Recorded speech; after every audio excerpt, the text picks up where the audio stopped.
ਬੱਚਿਓ ਅੱਜ ਅਸੀਂ 8th ਕਲਾਸ ਦਾ 3rd ਚੈਪਟਰ ਕਰਾਂਗੇ ਖਣਿਜ ਅਤੇ ਸ਼ਕਤੀ ਸਾਧਨ।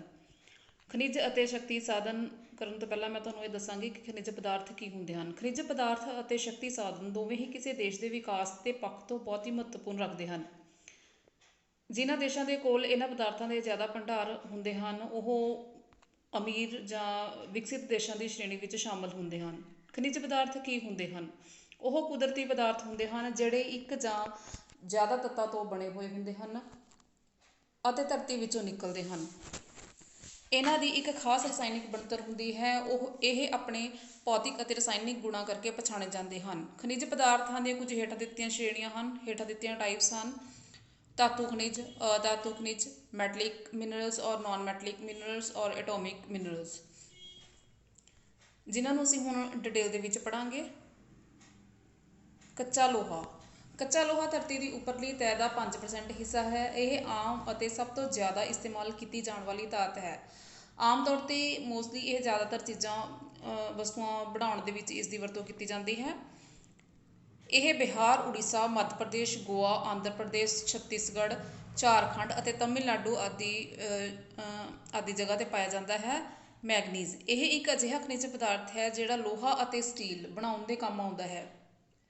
ਇਸ ਦੀ ਸਭ ਤੋਂ ਵੱਡੀ ਵਰਤੋਂ ਲੋਹੇ ਦੇ ਮਿਸ਼ਰਣ ਬਣਾਉਣ ਦੇ ਵਿੱਚ ਹੁੰਦੀ ਹੈ। 1 ਟਨ ਸਟੀਲ ਬਣਾਉਣ ਦੇ ਲਈ ਲਗਭਗ 6 ਕਿਲੋਗ੍ਰਾਮ ਮੈਗਨੀਜ਼ ਦੀ ਵਰਤੋਂ ਕੀਤੀ ਜਾਂਦੀ ਹੈ। ਮੈਗਨੀਜ਼ ਦੀ ਵਰਤੋਂ ਬਲੀਚਿੰਗ ਪਾਊਡਰ, ਕੀੜੇਮਾਰ ਦਵਾਈਆਂ, ਪੇਂਟ, ਬੈਟਰੀਜ਼ ਆਦਿ ਦੇ ਵਿੱਚ ਵੀ ਕੀਤੀ ਜਾਂਦੀ ਹੈ। ਇਹ ਜ਼ਿਆਦਾਤਰ ਉੜੀਸਾ, ਮੱਧ ਪ੍ਰਦੇਸ਼, ਮਹਾਰਾਸ਼ਟਰ ਅਤੇ ਗੋਆ ਰਾਜਾਂ ਦੇ ਵਿੱਚ ਮਿਲਦਾ ਹੈ। ਕੁਝ ਮਾਤਰਾ ਵਿੱਚ ਮੈਗਨੀਜ਼ ਆਂਧਰਾ ਪ੍ਰਦੇਸ਼, ਝਾਰਖੰਡ, ਗੁਜਰਾਤ, ਰਾਜਸਥਾਨ ਅਤੇ ਪੱਛਮੀ ਬੰਗਾਲਾਂ ਦੇ ਵਿੱਚੋਂ ਵੀ ਕੱਢਿਆ ਜਾਂਦਾ ਹੈ। ਮੈਗਨੀਜ਼ ਦੀ ਕੁਝ ਮਾਤਰਾ ਉੜੀਸਾ ਦੇ ਸੁੰਦਰਗੜ੍ਹ, ਕਾਲਾਹਾਂਡੀ, ਬੋਲਨਗੀਰ ਅਤੇ ਸੰਬਲਪੁਰ ਆਦਿ ਜ਼ਿਲ੍ਹਿਆਂ ਦੇ ਵਿੱਚ ਵੀ ਪਾਈ ਜਾਂਦੀ ਹੈ। ਤਾਂਬਾ ਨਰਮ ਅਤੇ ਭੂਰੇ ਰੰਗ ਦੀ ਧਾਤ ਹੁੰਦੀ ਹੈ। ਇਹ ਅਗਨੀ ਅਤੇ ਰੂਪਾਂਤਰੀ ਚੱਟਾਨਾਂ ਦੇ ਵਿੱਚੋਂ ਮਿਲਦੀ ਹੈ। ਇਸ ਦੀ ਵਰਤੋਂ ਮਨੁੱਖ ਦੁਆਰਾ ਬਹੁਤ ਪੁਰਾਣੇ ਸਮੇਂ ਤੋਂ ਕੀਤੀ ਜਾ ਰਹੀ ਹੈ। ਤਾਂਬਾ ਵੈਸੇ ਤਾਂ ਇੱਕ ਨਰਮ ਧਾਤੂ ਹੈ, ਪਰੰਤੂ ਜਦੋਂ ਇਸ ਨੂੰ ਟਿਨ ਦੇ ਨਾਲ ਮਿਲਾਇਆ ਜਾਂਦਾ ਹੈ ਤਾਂ ਇਹ ਕਾਂਸਾ ਬਣ ਜਾਂਦਾ ਹੈ, ਜਿਹੜਾ ਕਿ ਇੱਕ ਸਖਤ ਅਤੇ ਮਜ਼ਬੂਤ ਪਦਾਰਥ ਹੈ। ਇੱਕ ਕਾਂਸੇ ਨੂੰ ਹਥਿਆਰ ਅਤੇ ਔਜ਼ਾਰ ਬਣਾਉਣ ਦੇ ਲਈ ਵਰਤਿਆ ਜਾਂਦਾ ਹੈ। ਤਾਂਬੇ ਦੀ ਵਰਤੋਂ ਭਾਂਡੇ, ਸਿੱਕੇ, ਬਿਜਲੀ ਦੀਆਂ ਤਾਰਾਂ ਅਤੇ ਹੋਰ ਉਪਕਰਨ ਬਣਾਉਣ ਦੇ ਵਿੱਚ ਬਹੁਤ ਵੱਡੇ ਪੱਧਰ 'ਤੇ ਕੀਤੀ ਜਾਂਦੀ ਹੈ। ਤਾਂਬਾ ਬਿਜਲੀ ਦਾ ਵਧੀਆ ਕੁਚਾਲਕ ਹੈ। ਸੰਸਾਰ ਵਿੱਚ ਤਾਂਬੇ ਦੀ ਪੈਦਾਵਾਰ ਮੁੱਖ ਤੌਰ 'ਤੇ ਸੰਯੁਕਤ ਰਾਜ ਅਮਰੀਕਾ, ਰੂਸ, ਚਿਲੀ, ਜ਼ਾਂਬੀਆ, ਕੈਨੇਡਾ ਅਤੇ ਜ਼ਾਇਰਾ ਵਰਗੇ ਦੇਸ਼ਾਂ ਦੇ ਵਿੱਚ ਵੀ ਕੀਤੀ ਜਾਂਦੀ ਹੈ।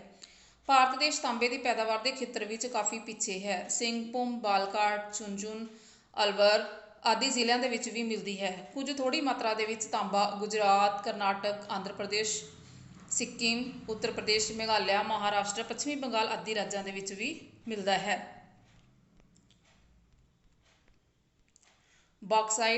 ਬਾਕਸਾਈਟ ਇੱਕ ਮਹੱਤਵਪੂਰਨ ਕੱਚੀ ਧਾਤ ਹੈ ਜਿਸ ਤੋਂ ਐਲੂਮੀਨੀਅਮ ਬਣਾਇਆ ਜਾਂਦਾ ਹੈ। ਇਹ ਚੀਕਣੀ ਮਿੱਟੀ ਵਰਗੀ ਇੱਕ ਧਾਤ ਹੈ ਜਿਸ ਦੇ ਵਿੱਚ ਐਲੂਮੀਨੀਅਮ ਆਕਸਾਈਡ ਹੁੰਦਾ ਹੈ ਅਤੇ ਜਿਸ ਦਾ ਰੰਗ ਸਫੈਦ ਜਾਂ ਗੁਲਾਬੀ ਰੰਗ ਦਾ ਹੁੰਦਾ ਹੈ। ਇਸ ਦੀ ਵਰਤੋਂ ਤਾਂਬੇ ਅਤੇ ਟਿਨ ਵਰਗੀਆਂ ਧਾਤਾਂ ਨੂੰ ਵੀ ਇਸਨੇ ਛੱਡ ਦਿੱਤਾ ਹੈ। ਇਸ ਦੀ ਵਰਤੋਂ ਮੁੱਖ ਤੌਰ 'ਤੇ ਬਰਤਨ, ਬਿਜਲੀ ਦੀਆਂ ਤਾਰਾਂ, ਮੋਟਰ ਕਾਰਾਂ, ਰੇਲਾਂ ਗੱਡੀਆਂ, ਸਮੁੰਦਰੀ ਜਹਾਜ਼ ਅਤੇ ਹਵਾਈ ਜਹਾਜ਼ ਆਦਿ ਬਣਾਉਣ ਦੇ ਵਿੱਚ ਇਸ ਦੀ ਵਰਤੋਂ ਕੀਤੀ ਜਾਂਦੀ ਹੈ। ਇਹ ਆਮ ਤੌਰ ਤੇ ਝਾਰਖੰਡ, ਉੜੀਸਾ, ਮੱਧ ਪ੍ਰਦੇਸ਼, ਗੁਜਰਾਤ, ਕਰਨਾਟਕ, ਤਾਮਿਲਨਾਡੂ, ਆਂਧਰਾ ਪ੍ਰਦੇਸ਼, ਜੰਮੂ ਕਸ਼ਮੀਰ ਅਤੇ ਕੇਰਲ ਆਦਿ ਸਥਾਨਾਂ 'ਤੇ ਪਾਇਆ ਜਾਂਦਾ ਹੈ। ਸੋਨਾ ਬਹੁਤ ਪੁਰਾਣੇ ਸਮੇਂ ਤੋਂ ਹੀ ਮਨੁੱਖ ਦੁਆਰਾ ਵਰਤਿਆ ਜਾਂਦਾ ਹੈ। ਇਸ ਦੀ ਚਮਕ ਰੰਗ ਕਰਕੇ ਇਹ ਇੱਕ ਬਹੁਤ ਹੀ ਦਿਲ ਖਿੱਚਵੀਂ ਧਾਤ ਹੈ। ਇਸ ਤੋਂ ਗਹਿਣੇ ਅਤੇ ਹੋਰ ਕੀਮਤੀ ਸਜਾਵਟੀ ਚੀਜ਼ਾਂ ਨੇ ਜਿਹੜੀਆਂ ਬਣਾਈਆਂ ਜਾਂਦੀਆਂ ਹਨ। ਇਸ ਦੀ ਘੱਟ ਪੈਦਾਵਾਰ ਜ਼ਿਆਦਾ ਮੰਗ ਕਰਕੇ ਇਹ ਬਹੁਤ ਮਹਿੰਗੀ ਧਾਤ ਬਣ ਗਈ ਹੈ। ਇਸ ਦੀ ਵਰਤੋਂ ਦੰਦਾਂ ਦੀ ਸਜਾਵਟ, ਸੋਨ ਪੱਤਰ ਚਾੜ੍ਹਨ ਜਾਂ ਕੁਝ ਦਵਾਈਆਂ ਵਿੱਚ ਵੀ ਕੀਤੀ ਜਾਂਦੀ ਹੈ। ਸੰਸਾਰ ਦਾ ਸਭ ਤੋਂ ਵੱਧ ਸੋਨਾ ਪੈਦਾ ਕਰਨ ਵਾਲਾ ਦੇਸ਼ ਦੱਖਣੀ ਅਫਰੀਕਾ ਹੈ। ਇਹ ਇਕੱਲਾ ਦੇਸ਼ ਹੀ ਸੰਸਾਰ ਦਾ ਲਗਭਗ 70% ਸੋਨਾ ਪੈਦਾ ਕਰਦਾ ਹੈ। ਕੈਨੇਡਾ, ਜਾਪਾਨ, USA, ਆਸਟ੍ਰੇਲੀਆ, ਫਿਲੀਪਾਈਨਜ਼ ਅਤੇ ਘਾਨਾ ਵਰਗੇ ਦੇਸ਼ ਵੀ ਸੋਨਾ ਪੈਦਾ ਕਰਦੇ ਹਨ। ਸੋਨਾ ਸੰਸਾਰ ਦੇ ਲਗਭਗ ਹਰੇਕ ਦੇਸ਼ ਵਿੱਚੋਂ ਨਿਕਲਦਾ ਹੈ। ਭਾਰਤ ਸੰਸਾਰ ਦਾ ਲਗਭਗ 0.75% ਸੋਨਾ ਪੈਦਾ ਕਰਦਾ ਹੈ। ਕਰਨਾਟਕ ਭਾਰਤ ਦਾ ਸਭ ਤੋਂ ਵੱਧ ਸੋਨਾ ਪੈਦਾ ਕਰਨ ਵਾਲਾ ਰਾਜ ਹੈ। ਭਾਰਤ ਵਿੱਚ ਕਰਨਾਟਕ ਵਿੱਚ ਸਾਰਿਆਂ ਨਾਲੋਂ ਜ਼ਿਆਦਾ ਸੋਨਾ ਪਾਇਆ ਜਾਂਦਾ ਹੈ। ਦੇਸ਼ ਦੇ ਵਿੱਚ ਸੋਨਾ ਪੈਦਾ ਕਰਨ ਵਾਲੇ 3 ਮੁੱਖ ਖੇਤਰ ਹਨ: ਕੋਲਾਰ, ਹੱਟੀ ਦੋਵੇਂ ਕਰਨਾਟਕ ਦੇ ਵਿੱਚ, ਰਾਮਗਿਰੀ ਆਂਧਰਾ ਪ੍ਰਦੇਸ਼ ਦੇ ਵਿੱਚ ਹਨ। ਇਸ ਤੋਂ ਇਲਾਵਾ ਕੁਝ ਸੋਨਾ ਝਾਰਖੰਡ ਅਤੇ ਕੇਰਲ ਰਾਜ ਤੋਂ ਵੀ ਪ੍ਰਾਪਤ ਹੁੰਦਾ ਹੈ। ਅਬਰਕ ਅਬਰਕ ਕਾਲੇ, ਭੂਰੇ ਜਾਂ ਸਫੇਦ ਰੰਗ ਦਾ ਪਾਰਦਰਸ਼ੀ ਪਦਾਰਥ ਹੁੰਦਾ ਹੈ। ਇਹ ਛੋਟੀਆਂ-ਛੋਟੀਆਂ ਤਹਿਾਂ ਦੇ ਵਿੱਚ ਟੁੱਟ ਜਾਂਦਾ ਹੈ। ਅਬਰਕ ਇੱਕ ਅਧਾਤੂ ਖਣਿਜ ਪਦਾਰਥ ਹੈ ਤੇ ਅਗਨੀ ਚੱਟਾਨਾਂ ਵਿੱਚੋਂ ਪ੍ਰਾਪਤ ਕੀਤਾ ਜਾਂਦਾ ਹੈ। ਇਹ ਬਿਜਲੀ ਦਾ ਕੁਚਾਲਕ ਹੋਣ ਕਰਕੇ ਇਸ ਦੀ ਵਰਤੋਂ ਬਿਜਲੀ ਦਾ ਕਈ ਤਰ੍ਹਾਂ ਦਾ ਸਮਾਨ ਬਣਾਉਣ ਵਿੱਚ ਕੀਤੀ ਜਾਂਦੀ ਹੈ। ਇਸ ਨੂੰ ਕੰਡੈਂਸਰ, ਇੰਸੂਲੇਟਰ, ਬਿਜਲੀ ਦੀਆਂ ਪ੍ਰੈਸਾਂ, ਭੱਠੀਆਂ, ਰੇਡੀਓ ਅਤੇ ਟੈਲੀਵਿਜ਼ਨ ਦੇ ਵਿੱਚ ਵੀ ਇਸ ਦੀ ਵਰਤੋਂ ਕੀਤੀ ਜਾਂਦੀ ਹੈ। ਅਬਰਕ ਪੈਦਾ ਕਰਨ ਵਾਲੇ ਮੁੱਖ ਦੇਸ਼ USA, ਰੂਸ, ਭਾਰਤ, ਫਰਾਂਸ, ਅਰਜਨਟਾਈਨਾ ਅਤੇ ਦੱਖਣੀ ਕੋਰੀਆ ਹਨ। ਪੈਦਾਵਾਰ ਦੇ ਹਿਸਾਬ ਨਾਲ ਭਾਰਤ ਵਿੱਚ ਦੇਸ਼ਾਂ ਤੋਂ ਅੱਗੇ ਹੈ, ਪਰੰਤੂ ਅੱਜ ਦੇ ਸਮੇਂ ਦੇ ਵਿੱਚ ਇਸ ਦੀ ਪੈਦਾਵਾਰ ਘੱਟ ਹੈ। ਭਾਰਤ ਦੀ ਕੁੱਲ ਪੈਦਾਵਾਰ ਦਾ 95% ਅਬਰਕ ਜੋ ਹੈ ਉਹ ਆਂਧਰਾ ਪ੍ਰਦੇਸ਼, ਰਾਜਸਥਾਨ, ਝਾਰਖੰਡ ਤੋਂ ਪ੍ਰਾਪਤ ਹੁੰਦਾ ਹੈ। ਬਿਹਾਰ, ਗੁਜਰਾਤ, ਕੇਰਲ, ਮੱਧ ਪ੍ਰਦੇਸ਼, ਛੱਤੀਸਗੜ੍ਹ, ਹਿਮਾਚਲ ਪ੍ਰਦੇਸ਼ ਆਦਿ ਰਾਜਾਂ ਦੇ ਵਿੱਚ ਵੀ ਅਬਰਕ ਪੈਦਾ ਕਰਦੇ ਹਨ। ਵਿਸ਼ਾਖਾਪਟਨਮ, ਕ੍ਰਿਸ਼ਨਾ, ਉਦੈਪੁਰ ਆਦਿ ਜਗ੍ਹਾ ਦੇ ਵਿੱਚ ਵੀ ਅਬਰਕ ਪਾਇਆ ਜਾਂਦਾ ਹੈ। ਪਰਮਾਣੂ ਖਣਿਜ ਪਦਾਰਥ। ਪਰਮਾਣੂ ਖਣਿਜ ਪਦਾਰਥਾਂ ਦੀ ਸ਼੍ਰੇਣੀ ਵਿੱਚ ਯੂਰੇਨੀਅਮ, ਥੋਰੀਅਮ ਅਤੇ ਬੈਰੀਲੀਅਮ, ਲਿਥੀਅਮ ਅਤੇ ਜ਼ਿਰਕੋਨੀਅਮ ਆਦਿ ਸ਼ਾਮਲ ਕੀਤੇ ਜਾਂਦੇ ਹਨ।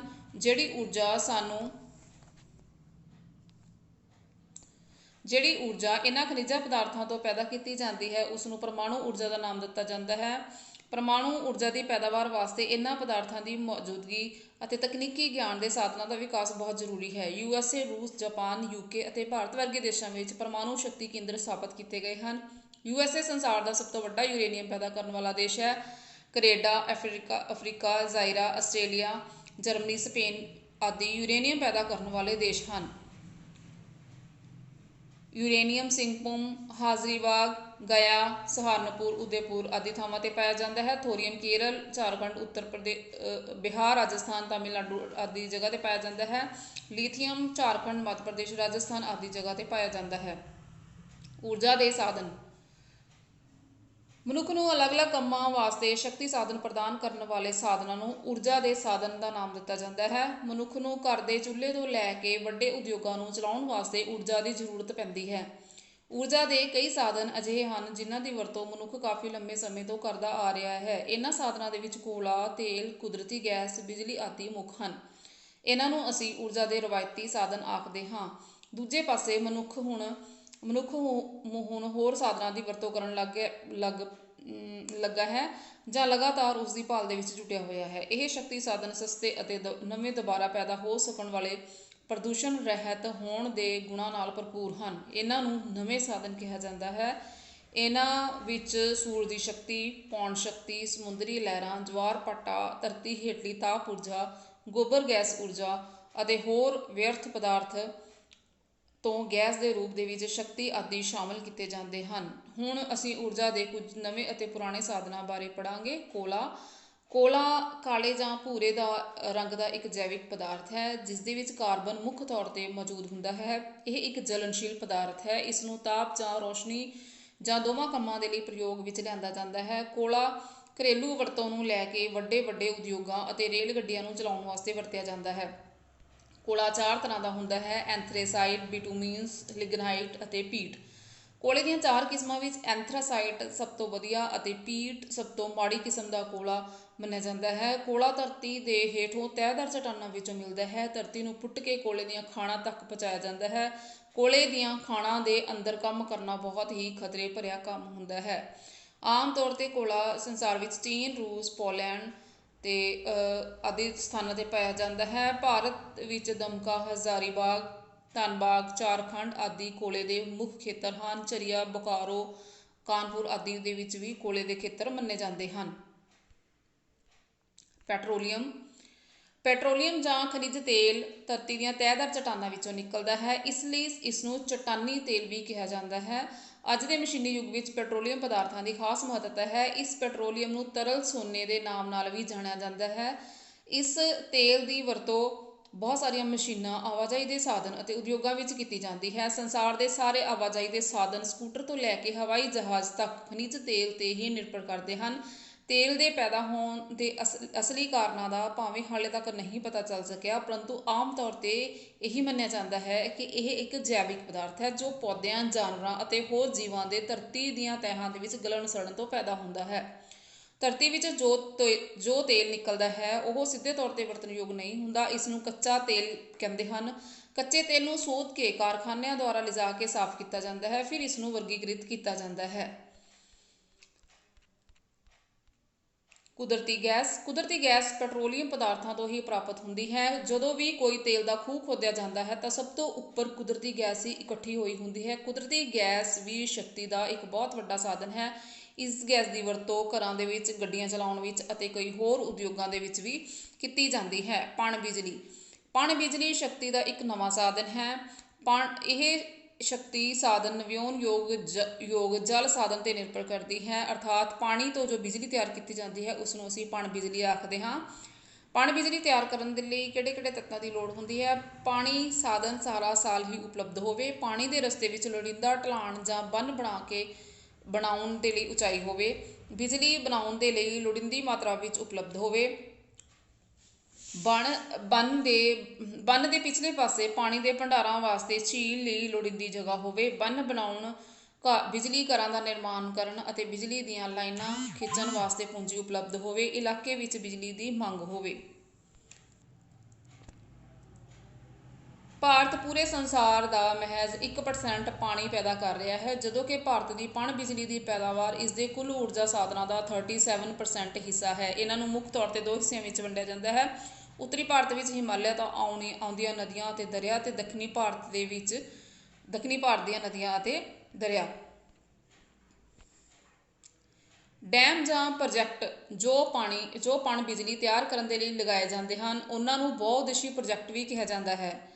ਇਹ ਪ੍ਰੋਜੈਕਟ ਹੇਠ ਲਿਖੇ ਉਦੇਸ਼ ਪੂਰਾ ਕਰਦੇ ਹਨ: ਹੜ੍ਹਾਂ ਦੀ ਰੋਕਥਾਮ ਕਰਦੇ ਹਨ, ਮਿੱਟੀ ਨੂੰ ਖੁਰਨ ਤੋਂ ਬਚਾਉਂਦੇ ਹਨ, ਬਿਜਲੀ ਦਾ ਤਿਆਰ ਕਰਨਾ, ਨਹਿਰਾਂ ਬਣਾ ਕੇ ਖੇਤੀ ਨੂੰ ਸਿੰਚਾਈ ਕਰਨਾ, ਡੈਮਾਂ ਦੇ ਪਿੱਛੇ ਬਣੀ ਝੀਲ ਵਿੱਚ ਮੱਛੀਆਂ ਪਾਲਣਾ, ਡੈਮ ਨੂੰ ਸੈਰ ਸਪਾਟੇ ਦੀ ਜਗ੍ਹਾ ਦੇ ਤੌਰ ਤੇ ਵਰਤਣਾ।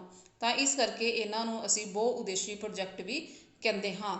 ਊਰਜਾ ਦੇ ਹੋਰ ਸਾਧਨ: ਪਣ ਬਿਜਲੀ ਤੋਂ ਇਲਾਵਾ ਸੂਰਜੀ ਸ਼ਕਤੀ, ਹਵਾ ਦੀ ਸ਼ਕਤੀ, ਧਰਤੀ ਹੇਠਲੀ ਗਰਮੀ ਅਤੇ ਪਰਮਾਣੂ ਸ਼ਕਤੀ ਨੂੰ ਵੀ ਸ਼ਕਤੀ ਦੇ ਸਾਧਨ ਦੇ ਤੌਰ ਤੇ ਵਰਤਿਆ ਜਾਂਦਾ ਹੈ। ਸੂਰਜੀ ਸ਼ਕਤੀ ਨੂੰ ਅਸੀਂ ਪਾਣੀ ਗਰਮ ਕਰਨ, ਖਾਣਾ ਬਣਾਉਣ ਅਤੇ ਆਪਣੇ ਘਰਾਂ ਨੂੰ ਗਰਮ ਰੱਖਣ ਵਾਸਤੇ ਵਰਤਦੇ ਹਾਂ। ਸੂਰਜੀ ਸ਼ਕਤੀ ਤੋਂ ਬਿਜਲੀ ਬਣਾਉਣ ਦੇ ਪ੍ਰਯੋਗ ਵੀ ਚੱਲ ਰਹੇ ਹਨ। ਚੱਲਦੀ ਹੋਈ ਹਵਾ ਨੂੰ ਅਸੀਂ ਪੌਣ ਆਖਦੇ ਹਾਂ। ਇਸ ਪੌਣ ਸ਼ਕਤੀ ਨੂੰ ਵੀ ਅਸੀਂ ਬਿਜਲੀ ਪੈਦਾ ਕਰਨ ਵਾਸਤੇ ਵਰਤਦੇ ਹਾਂ।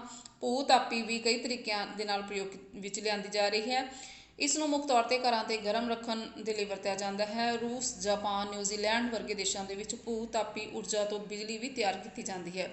ਜਵਾਰ ਭਾਟਾ ਵੀ ਇੱਕ ਸ਼ਕਤੀ ਦਾ ਸਾਧਨ ਹੈ, ਜਿਸ ਨੂੰ ਭਵਿੱਖ ਵਿੱਚ ਸ਼ਕਤੀ ਦੇ ਸਾਧਨ ਦੇ ਤੌਰ ਤੇ ਵਰਤਿਆ ਜਾਂਦਾ ਹੈ। ਕੁਦਰਤੀ ਸਾਧਨਾਂ ਦੀ ਸਾਂਭ ਸੰਭਾਲ: ਕੁਦਰਤੀ ਸਾਧਨ ਜੋ ਮਨੁੱਖ ਨੂੰ ਮਿਲੇ ਹਨ, ਉਹਨਾਂ ਦੀ ਵਰਤੋਂ ਬਹੁਤ ਹੀ ਸੁਚੱਜੇ ਢੰਗ ਨਾਲ ਕਰਨੀ ਚਾਹੀਦੀ ਹੈ। ਕਿਸੇ ਵੀ ਸਾਧਨ ਦੀ ਫਜ਼ੂਲ ਵਰਤੋਂ ਨਹੀਂ ਹੋਣੀ ਚਾਹੀਦੀ। ਸਾਧਨਾਂ ਦੀ ਆਪਣੇ ਵਾਸਤੇ ਵਰਤੋਂ ਦੇ ਨਾਲ ਸਾਨੂੰ ਆਉਣ ਵਾਲੀਆਂ ਪੀੜ੍ਹੀਆਂ ਦਾ ਵੀ ਧਿਆਨ ਰੱਖਣਾ ਚਾਹੀਦਾ ਹੈ। ਸਾਧਨਾਂ ਦੀ ਲੋੜ ਅਨੁਸਾਰ ਉਚਿਤ ਵਰਤੋਂ ਹੀ ਇਹਨਾਂ ਦੀ ਸਹੀ ਅਰਥਾਂ ਦੇ ਵਿੱਚ ਸਾਂਭ ਸੰਭਾਲ ਹੋਵੇਗੀ।